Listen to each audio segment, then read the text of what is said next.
என்ன நாலூரான், எல்லாம் சரிவர நடந்து கொண்டிருக்கிறதா? அன்னதானம், உற்சவம், விழா என்று இன்று கூரதேசமே களை கட்டி இருக்கிறது. என்னை பற்றி நானே சொல்லிக் கொள்ளக்கூடாது. ஆனால் உண்மையை சொல்லாமல் இருக்கவும் கூடாது. இதேபோல் பல உற்சவங்களையும் விழாக்களையும் சிறந்த முறையில் நடத்திய பெருமை எனக்குண்டு. இன்றைய விழாவை பொறுத்தவரை அன்னதானத்தை சின்ன எஜமானரே நேரடியாக பார்வையிட்டுக் கொண்டிருக்கிறார். ஆங்காங்கே தண்ணீர் பந்தல், பானகப் பந்தல் மற்றும் மோர் பந்தல் என்று பல பந்தல்கள் அமைக்கப்பட்டிருக்கிறது. எல்லா இடங்களுக்கும் நானே நேரில் சென்று கண்காணித்து வந்துவிட்டேன். ஆனால் இந்த பந்தல்களால் பாதசாரிகளுக்கும் குதிரை வண்டி, மாட்டு வண்டி இவைகளுக்கெல்லாம் எந்த இடையூறும் இல்லாமல் இருக்கிறதல்லவா? யாருக்கும் எந்த சிரமமும் இல்லை. எல்லா பந்தல்களுமே சாலையோரத்தில் தான் அமைக்கப்பட்டிருக்கின்றன. உற்சவரின் புறப்பாடு கண்டருளுக்கு தக்கவாறு அவர் உலா வரும் இடங்களில் பந்தல்கள் அமைக்காமல் தவிர்த்திருக்கிறேன்.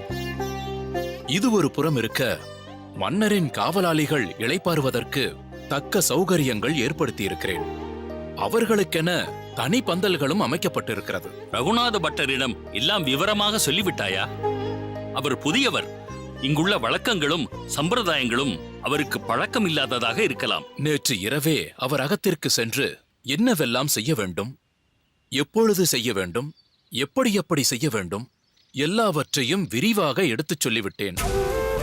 அவரும் எல்லாவற்றையும் நன்றாக புரிந்து கொண்டு விட்டார். மன்னரும் இந்த உற்சவத்தில் கலந்து கொள்ள இருக்கிறார். அதை நான் அறிவேன். அவர் எப்பொழுது வருகிறார் என்று தெரியவில்லை. அவர் வரும் சமயம்... உங்கள் கவலை எனக்கு புரிகிறது. மன்னர் எப்பொழுது வேண்டுமானாலும் வரட்டும். அவர் வரும் பாதையில் எந்த இடையூறும் ஏற்படாத வகையில்தான் எல்லா ஏற்பாடுகளும் செய்திருக்கிறேன். நாலூரான், மன்னர் வருகிறார் என்றால் அவருடன் பட்டாளங்களும் பரிவாரங்களும் வரும். யானை, குதிரை வண்டிகள், பல்லாக்கு. சுவாமி, எங்கள் சதுர்வேதி மங்கலத்திற்கே மன்னர் பலமுறை வந்து சென்றிருக்கிறார். அப்பொழுது எல்லா ஏற்பாடுகளையும் நான் தான் கவனித்துக் கொள்வேன். அதற்காக மன்னரிடமிருந்து பாராட்டுக்களையும் நான் பெற்றிருக்கிறேன். உன்னுடைய சிறப்பம்சங்கள் எனக்கு தெரியும். இல்லை என்றால் ஆறாவமுதன் சுவாமிகளும் சோமயாஜி சுவாமிகளும் உன்னை இங்கு அழைத்து வந்திருக்க மாட்டார்கள்.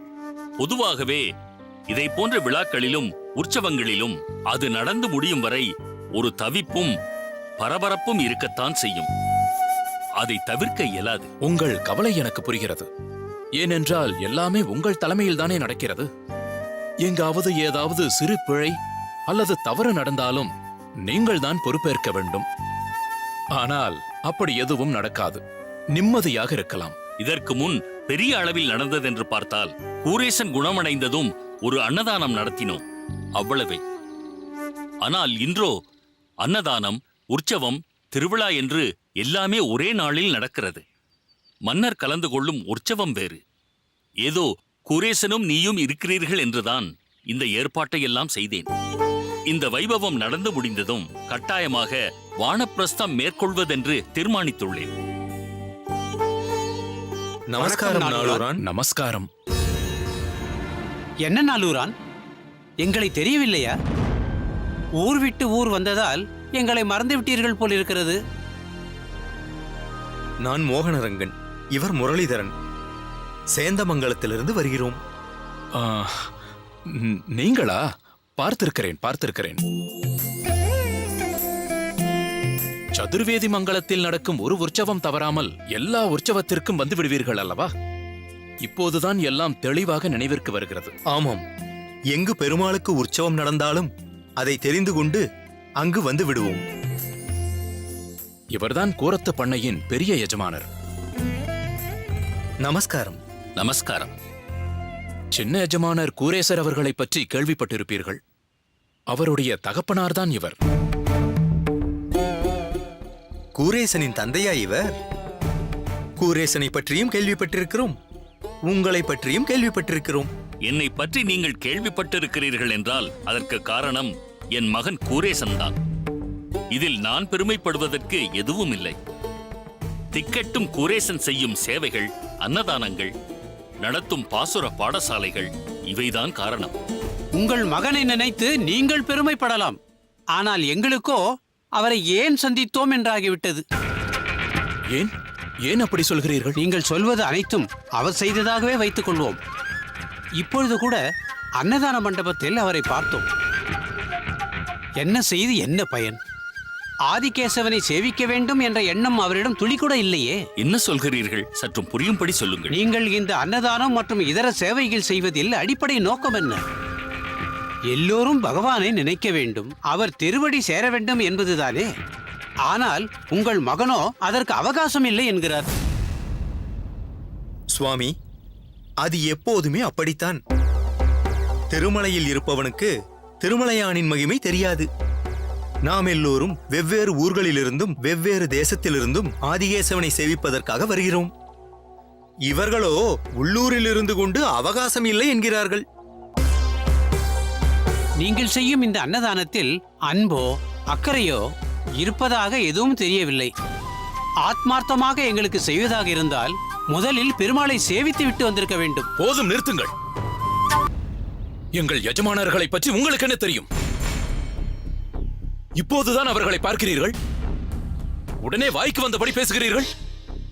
முதலில் இந்த ஊரை விட்டு புறப்படுங்கள். நாலூரான், கோபம் கொள்ளாதே.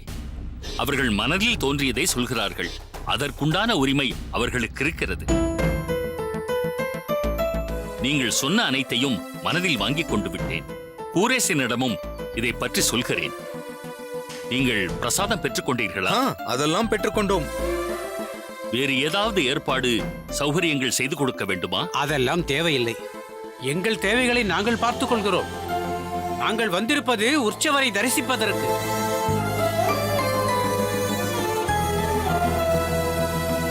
என்ன எஜமானரே, அவர்களை வாய்க்கு வந்தபடி பேசவிட்டதோடு அல்லாமல் சௌகரியங்கள் செய்து கொடுக்க வேண்டுமா என்று கேட்கிறீர்கள்? நாலூரான், பொது வாழ்க்கை என்று வந்துவிட்டால் 4 பேர் 4 விதமாகத்தான் பேசுவார்கள்.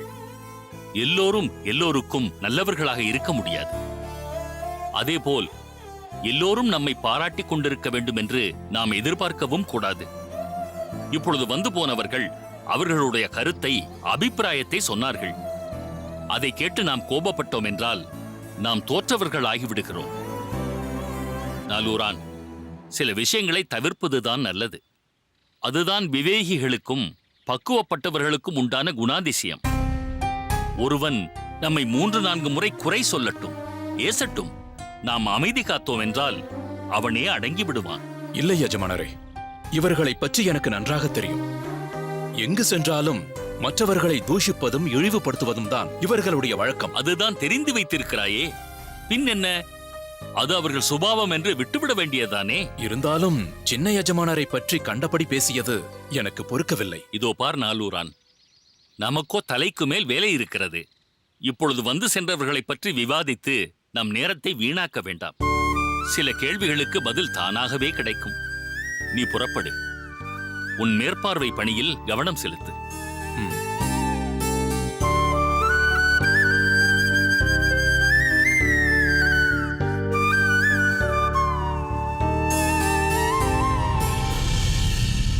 அம்புஜவல்லி, உன் மாமியார் திருக்கோஷ்டியூரிலிருந்து உன் மைத்துனர் அகம் இருக்கும் உத்தமர் கோயிலுக்கு போயாயிற்று அல்லவா? ஆமாக்கா, திருக்கோஷ்டி அண்ணாவிடம் என் மாமியாருக்கு அலாதியான பிரீத்தி. அதேபோல் தன் மூத்த பிள்ளைதான் திருக்கோஷ்டி நம்பி என்று என் மாமியாரும் கொண்டாடுகிறார். அவர் திருப்திக்காக 2 வாரங்களுக்கும் மேலாக திருக்கோஷ்டியூரிலேயே தங்கிவிட்டு இப்பொழுதுதான் வந்திருக்கிறார் என்றால் பார்த்து கொள்ளுங்களேன். அனைத்தும் பகவத் சங்கல்பம்.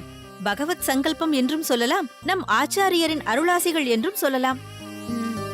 என்ன நடக்குமோ என்ற பயம் போய் எல்லாம் நன்றாக நடந்தது என்று இப்பொழுது பல விஷயங்களில் தீர்வு கிடைத்திருக்கிறது அல்லவா? உண்மைதான் அக்கா. மலை போல் வந்த பல இடர்கள் பனி போல் கரைந்து போய்விட்டது என்றுதான் சொல்ல வேண்டும். அதே நேரத்தில் என் மாமியாரின் திடசித்தம், தன் முயற்சியால் அவர் காட்டிய மனம் தளரா நம்பிக்கை, அளவு கடந்த வைராக்கியம், இப்படி பல குணங்களை அவர் தன்னகத்தே கொண்டுள்ளார். இவையெல்லாம் நானும் அவரிடமிருந்து கற்றுக்கொள்ள வேண்டிய பாடங்கள்.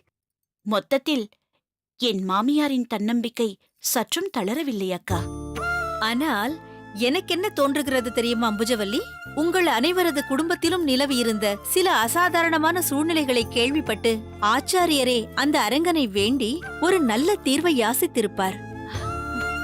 அரங்கனே நம் ஆச்சாரியரிடம் அளவு கடந்த அன்பு கொண்டவனாயிற்றே.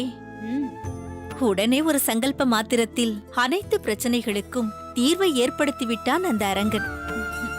உன் மாமியாருக்கு ஏற்பட்டிருந்த பிணி நன்றாக குணமடைந்து விட்டதாகவே நினைக்கிறேன். தற்போது மிகுந்த திருப்தியோடு தன் பிள்ளை தெய்வக்கரசு நம்பியின் அகத்தில்தானே உன் மாமியார் இருக்கிறார். தன் இளைய பிள்ளைகளான பிள்ளைக்கரசு மற்றும் சொட்டை நம்பியையும் உங்கள் இருவரின் அரவணைப்பில் ஒப்படைத்து அதிலும் நிம்மதியை அடைந்திருக்கிறார்கள். உன் இளைய மைத்துனர்களும் ஆச்சாரியரின் ஆக்ஞைப்படி கோயிலிலேயே பல அரும்பணிகளை செய்யும்படி அனுக்கிரகமும் பெற்றுவிட்டார்கள். மொத்தத்தில் உன் மாமியார் திருப்தி அடைந்து இன்புற்றிருப்பது போல் நம் ஆச்சாரியரின் அபிலாஷைகளும் பூர்த்தியாகிவிட்டது என்றுதான் சொல்ல வேண்டும். ஆச்சாரியரின் அபிலாஷை இன்னும் பூர்த்தியாகவில்லை என்றுதான் சொல்ல வேண்டும் அரையரே. என்ன சொல்கிறீர்கள் பெரிய நம்பிகளே? பெருமாளின் மேல் ஸ்தோத்திர ரத்னம் என்ற பெரும் ஸ்லோகம் புனைந்துள்ளாரே. தாயார் மகாலட்சுமியின் மேல் சதுஸ்லோகி என்னும் ஒப்பற்ற துதியை தந்திருக்கிறார். மேலும் ஆகம பிரமாணம், புருஷ நிர்ணயம் மற்றும் சித்தித்ரயம் இப்படி பல பிரபந்தங்களை அருளியிருக்கிறார் நம் ஆச்சாரியர். இவ்வளவு செய்துமா ஆச்சாரியாரின் அபிலாஷை பூர்த்தியாகவில்லை என்கிறீர்? ஒன்றை வேண்டுமானால் குறிப்பிட்டு சொல்லலாம். தன் ஆச்சாரியர் மணக்கால் நம்பி சுவாமிகள் பொக்கிஷமாக கொடுத்தருளிய விக்கிரகத்தில் ஒளிரும் ஆச்சாரிய புருஷரை இன்னும் தரிசிக்க முடியவில்லையே என்ற ஆதங்கம் வேண்டுமானால் ஆச்சாரியருக்கு இருக்கலாம். இருப்பினும் நம் ஆச்சாரியருக்கு அந்த உயர்ந்த புருஷரின் தரிசனம் கிடைக்கும் என்றுதான் மணக்கால் நம்பி சுவாமிகளும் ஆசிகளை வழங்கியிருக்கிறார். அப்படி பார்த்தால் ஆச்சாரியரின் அபிலாஷையும் பூர்த்தியாகிவிடும் என்றே சொல்லலாம். தாங்கள் சொல்வதை அடியேன் மறுப்பதற்கில்லை. இருப்பினும் சமீப காலமாக ஒரு ஆசை நம் ஆச்சாரியர் மனதில் குடிகொண்டுள்ளது. என்ன சுவாமி அது? ஆச்சாரியர் காஞ்சியம்பதி வரை போக வேண்டும் என்பதுதான் அது. ஓ, அப்படியா? இது எப்போதிலிருந்து? குறிப்பிட்டு சொல்ல வேண்டுமென்றால் திருமலை நம்பி சுவாமியின் மருமான் ராமானுஜனை பற்றி முக்கியமாக சில விஷயங்களை சமீபத்தில் கேட்டதிலிருந்து என்று நாம் வைத்துக் கொள்ளலாம். அடியேனும் கேள்விப்பட்டேன். தெய்வவாரி சுவாமிகளும் மிகவும் ஸ்லாயித்து சொன்னார். இந்த சிறு வயதில் இப்படி ஒரு ஞானமா என்று மிகவும் ஆச்சரியப்பட்டேன். அடியனுக்கும் அந்த பிள்ளையை பார்க்க வேண்டும் என்று ஆசையாகத்தான் இருக்கிறது. சரி, ஆச்சாரியர் என்ன சொன்னார் அதை சொல்லுங்கள். சீக்கிரமே காஞ்சியம்பதி சென்று ராமானுஜனை காண வேண்டுமாம். அடியேனை மட்டும் அழைத்துக் கொண்டு அதி சீக்கிரமே புறப்பட வேண்டுமென்றும் அதற்குண்டான ஏற்பாட்டை துரிதமாக செய்யும்படியும் அடியேனிடம் சொல்லியிருக்கிறார். மிகவும் நல்ல சங்கல்பத்தையே நம் ஆச்சாரியர் எடுத்திருக்கிறார். அப்படியே காஞ்சியை தன் அருட்பிரவாகத்தால் சூழ்ந்து கம்பீரமாய் நின்றிருக்கிறானே பேரொருளாளன், அவனையும் சேவிக்க சங்கல்பித்திருக்கிறார் நம் ஆச்சாரியர். ஆச்சாரியர் மனதில் இருப்பதை அவரே அறிவார். இருப்பினும் அவ்வளவு தூரம் அவர் நடந்து செல்ல வேண்டியுள்ளதே, அதுதான் வருத்தமாக உள்ளது. அவருடைய தேக பலம் அவருக்கு ஒத்துழைக்க வேண்டுமே, அந்த கவலைதான் அடியேனின் மனதை வாட்டி வதைக்கிறது. அதை பற்றி தாங்கள் சிறிதும் அச்சமோ கவலையோ அடைய தேவையில்லை பெரிய நம்பிகளே. அவர் அரசராக ஆள வந்தாராக வீற்றிருந்த காலத்திலிருந்தே அவரை அடியேன் அறிவேன். அவரது வைராக்கியம்தான் அவரது பலம். ஒரு சமயம் காஷ்மீரமே சென்று வர சித்தமாய் இருந்தவராயிற்றே ஆச்சாரியர். அதனால் நிறைந்த தெம்புடனேயே தங்களுடன் நிச்சயம் அவர் வருவார். அது மட்டுமல்லாமல் இந்த அரங்கனிடம் சில கோரிக்கைகளை முன்வைத்தது போல் அந்த வரதனிடமும் சில கோரிக்கைகளை முன்வைக்க சங்கல்பித்திருப்பார் நம் ஆச்சாரியர். எனவே அதில் அவர் கொண்ட உள்ள உறுதியே உடல் உறுதியையும் அவருக்கு அளித்துவிடும். என்ன சுவாமி இது? வெகு நாட்களுக்கு பிறகு சந்தித்துக் கொள்ளும் பெண்களாகிய நாங்கள் இருவருமே எங்கள் சம்பாஷணைகளை முடித்துக் கொண்டோம். தாங்கள் இருவரும் நித்தியப்படி சந்தித்துக் கொள்பவர்கள். இருப்பினும் தங்களின் சம்பாஷணை நீண்டு கொண்டே போகிறது போலிருக்கிறதே. விஜயாம்பாள், உங்கள் இருவரின் சம்பாஷணை, ஏன் பொதுவாக பெண்களின் சம்பாஷணைகள் குடும்பத்தை பற்றியும் லௌகீக விஷயத்தை பற்றியும் தான் இருக்கும். குறிப்பிட்ட நேரத்திற்கு மேல் அந்த சம்பாஷணையில் அலுப்பும் வந்துவிடும். ஆனால் எங்கள் சம்பாஷணை ஆச்சாரியரை பற்றியும் அரங்கனை பற்றியும் இருப்பதால் அதற்கு அலுப்பும் கிடையாது, அளவும் கிடையாது. எவ்வளவு காலம் வேண்டுமானாலும் சம்பாஷித்துக் கொண்டே இருக்கலாம். சுவாமி, நாம் புறப்படலாம் அல்லவா? அதற்குள்ளாகவா? என்ன அரையரே, ஏன் இவ்வளவு அவசரம்? விஜயா, நீ உன் ஆருயிர் தங்கையிடம் சொல்லக்கூடாதா இரவு போஜனம் முடித்துவிட்டு கிளம்பலாம் என்று? அண்ணா, தங்கள் அன்பிற்கு எல்லையே கிடையாது. காலை போஜனமே கழுத்து வரை இருக்கிறது. இதோ பாருங்கள், வெற்றிலை பாக்கு, தாம்பூலம், பழம் அனைத்தும் பெற்றாகிவிட்டது. இப்போது புறப்பட்டால்தான் சரியாக இருக்கும். அகத்திற்கு சென்று சந்தியா காலத்தில் விளக்கேற்ற வேண்டாமா? பிறகு ஒரு முறை வருகிறோம். சரி அம்மா. அடியேன் சென்று வருகிறேன் பெரிய நம்பிகளே. ஆச்சாரியாரின் காஞ்சியம்பதி பிரயாணம் எல்லா விதத்திலும் பூரணமான வெற்றியை அடைய அந்த அரங்கனை நான் வேண்டிக் கொள்கிறேன். உத்தரவு வாங்கிக் கொள்கிறேன். வருகிறேன்.